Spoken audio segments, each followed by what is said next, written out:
Hello, my magical friends. This is Annika with Witchful Ways, and it is our time for our Monday magical meeting. It's also a full moon today, so full moon blessings to you. So today, of course, you're not seeing my face, you're seeing stuff in front of you, and that's because I want to go over some questions that I get frequently about, because that's what these meetings are for, right? About candle magic. And I figured I would do that today because we are on a full moon. Some of us may be wanting to do a little bit of magic. So I thought I would go over those real quick today.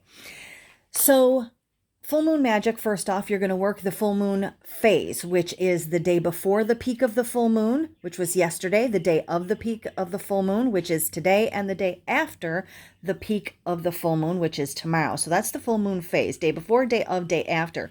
Some people extend it a little bit further than that even. And that is perfectly fine because your craft should be exactly what is right for you, what feels right for you. So let's talk about candle magic.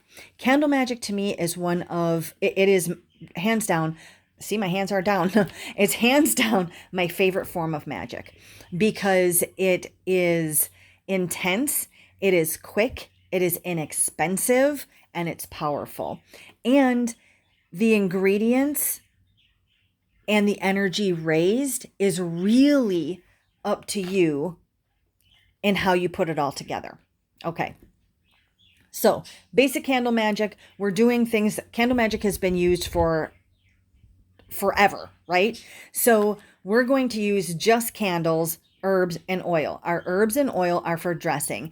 If you do not have herbs and oil, say all you have is one candle and that's it, you still have enough to do magic because you have a candle and you have the intent and you have the ability to raise energy within yourself and put it into your candle.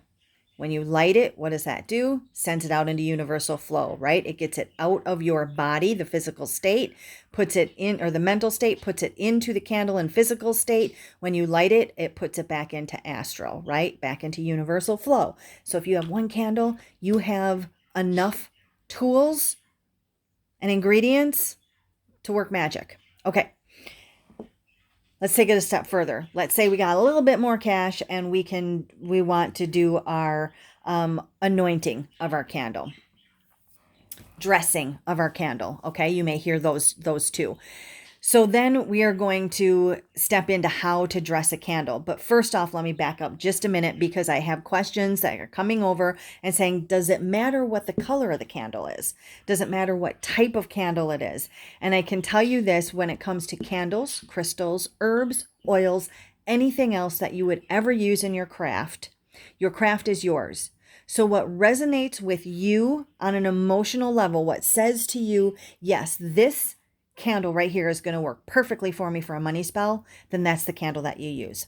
Keep in mind when it comes to colors and days and usages through all those different things, there are going to be correspondence tables that you can look up and find, right? They can tell you, green is for money or gold is for money and red is for passion and, blue is for health, whatever your correspondence table is that you find.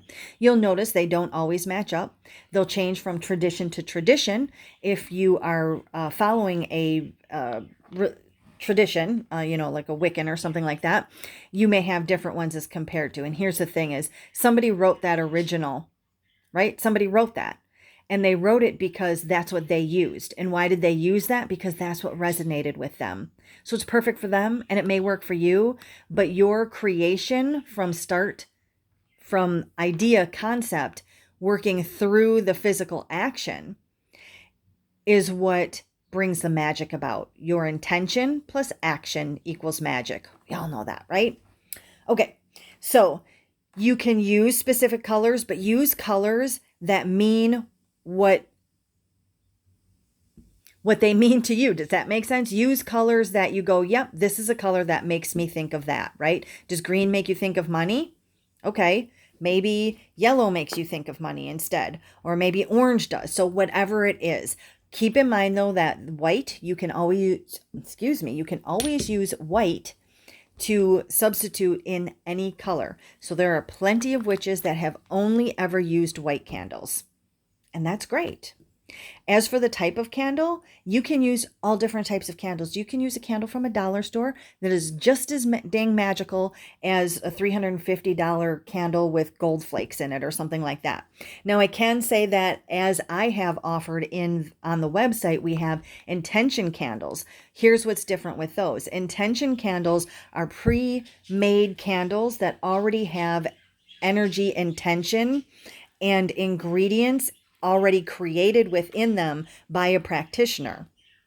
So let's say I have an intention candle here and you order one of my intention candles. When you get that, it's all ready to go. All you have to do is take it out and put your specific task intention into it in that moment, light it, and it's good to go.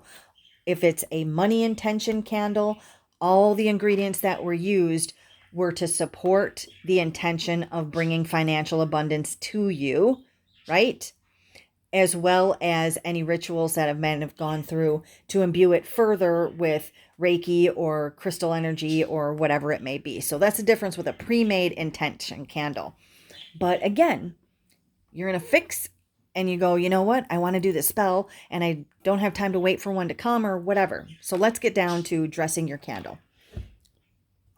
Oh, sorry, real quick. Sorry. You can use any type of candle. Birthday candles are great.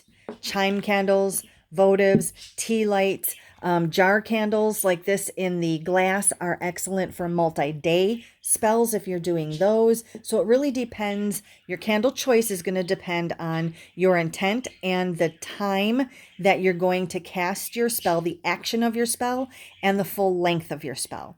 So if you're casting every day over a 7-day period, you may want to use 7 birthday candles or 7 tea lights, right? 1 a day.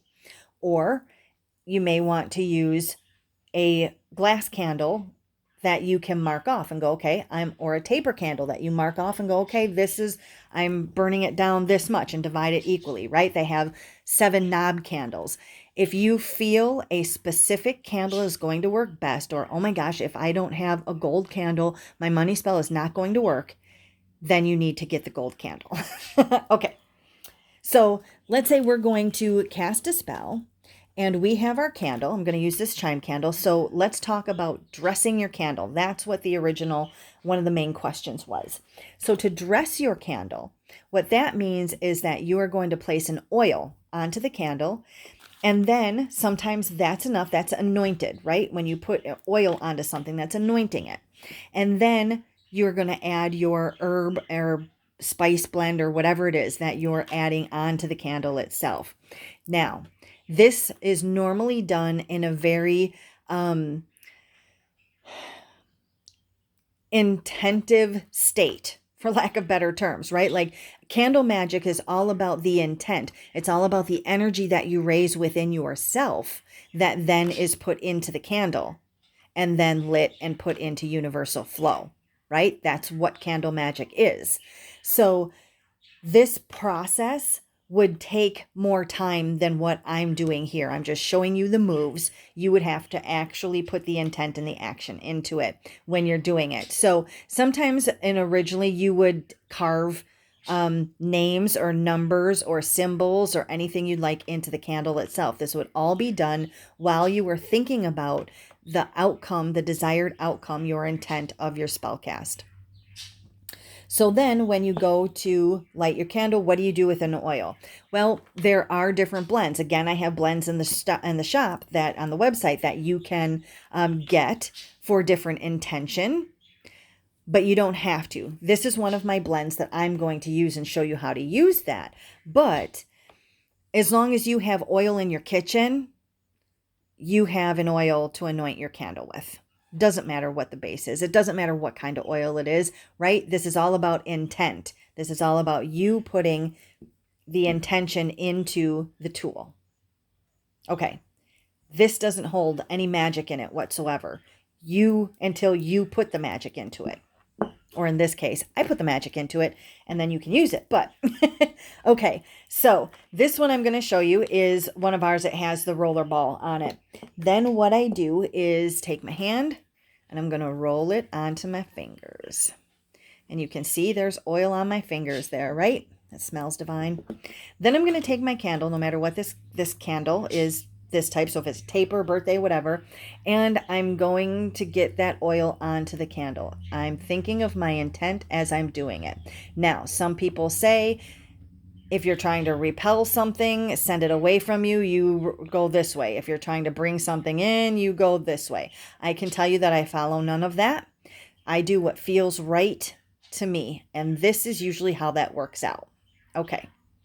So now your oil, as you can see, is on the candle. Then what I do is take the blend, whatever the blend is that I have, and put some of that on my fingers. And I do the same thing. I roll this candle into it. And the oil is going to pick up the herbs. I'm doing this looking through, so. Okay. So that is and you have a piece of tissue here to wipe your hands on when you're doing it. That is a part of it.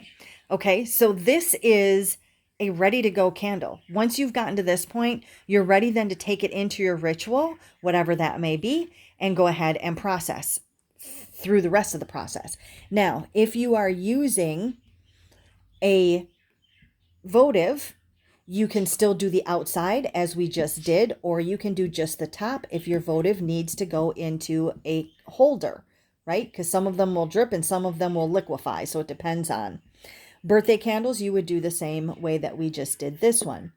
Glass candles, however, you're not going to be able to do the outside. What you're going to do is work just with the top of the candle there. So the oil would go on the tips of my fingers and I would rub it on the top of the wax there, right? Like so.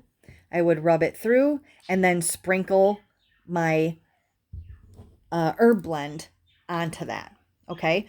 That's as easy as dressing a candle is. It doesn't need to be any more difficult than that. It's not really that difficult. Okay. So then you'll put it into your holder. This holder was made for chime candles. So let's talk about holders real quick for a minute. Let's say you're using a birthday candle and people go, well, I got a birthday candle. There aren't birthday candle holders. Well, there are that you can stick them in certain things, but here's the easiest thing to do is to get yourself a little container, whatever kind of container. You could even use like a cereal bowl and fill the bottom with sand, a little spot of sand or salt or something, and then you stick your candle into that and it's going to hold it up, right? You're just like sticking it in there and it's going to hold it up. The other thing that I do is what's called a drip and stick, and you'll hear me say that quite often. And what a drip and stick is when you light your candle over your glass that you're putting it into, you see how it drips and drips and drips, and then you stick it. And as that cools, it's going to hold your candle up. You can do that on a plate. Doesn't have to be in a little dish like this. You can do it on a flat plate. You can do it on a piece of wood. I mean, I wouldn't put candles on wood, but anyways, you know what I'm saying. Okay, so that's called a drip and stick. Drip, drip, drip, stick. And that'll work for your birthday candles as well. Okay, so that's how we do that. And it's in there, right? Once it sticks on there, it's stuck on there. So let's talk about, okay, I don't have like a dressing thing here, right? Like I said, if you have oil, you have an anointing blend. And here's how you can do that. Most of us have these other ingredients. You will take your oil, let's say, olive oil, grapeseed, whatever it is, and you put it into a little dish. Then if you have essential oils, you can use your combination of essential oils, again, deeming on how you resonate with them, into that, and that is your anointing, right? That's your blend. That's your anointing blend right there. And yes, there are recipes out there, but again, make sure that it resonates with you, okay? Okay, let's go a step back further and go, well, you know what? I don't even have these available or money for that or whatever. Well, now what? Most of us still have oil in the kitchen. Even if it's a pat of butter that you have melted down, that's still an oil, right? Some of us won't work with animal products, blah, blah, blah. But again, personal thing, your witchcraft is all your own. So you do what feels right and good for you. So any kind of oil that's in there. And then you have extracts in your baking cabinet. Peppermint extract, orange extract, almond extract, vanilla extract. You put those into your oil, just a drop or two of each, right? And you have an anointing blend. It doesn't have to be expensive at all. As long as it resonates and works for you, it's about what tools you have available to you, because you know that the power comes from within you. Okay. So hopefully that answered some of the questions. I thank you so much for sending me the questions. You can send in any questions through the Living a Magical Life Facebook group, and that's where they get addressed from. So I want to talk real quick while we have this going about a perfect way to break a spell. So let's say you have done some spell casting and it's not working out the way that you thought it was going to, or that you feel like, man, I'm having a really bad streak of luck or whatever it is, and I need to break this streak of bad luck, or I need to break a curse or a hex or something like that. Really good way to do that really quick. First is always to burn a bay leaf. If you have one of those, that's going to break any hex or curse right away for you. So those people that go, oh, I'm cursed and I'm hexed and I'm having all this. If you're burning a bay leaf, you don't have anything hanging over you. Okay. If you have a chime candle or a birthday candle, or a birthday candle, and you go, I need to break this spell. So maybe you have a spell that you did and it's not working the right way for you. It's not showing up the way that you thought it was going to. What you're going to do is you're going to light your candle and you're going to think about it. You're going to think about the different things that you did to cast that spell. Okay? Or if you're breaking something, you're going to think about what it is that you're trying to release from yourself or break from yourself. And you're just going to hold that candle. And then when you're and you don't even have to do the anointing portion to this. And then when you're ready and you know that you've built up the energy and the power, and you know that this is the time, like this is it, right? We all know when we've hit that, this is a culmination of the energy. What do? Blow it out and break your candle. That's now a broken spell, a broken curse, a broken hex. Simple, quick, easy. Candle magic. Gotta love it. Thank you for joining me for this full moon Monday magical meeting. I hope you have a wonderfully magical rest of your day. And I hope if you're not in the Living a Magical Life Facebook group, that you get in there so that you can join us in a lot more fun stuff in there as well.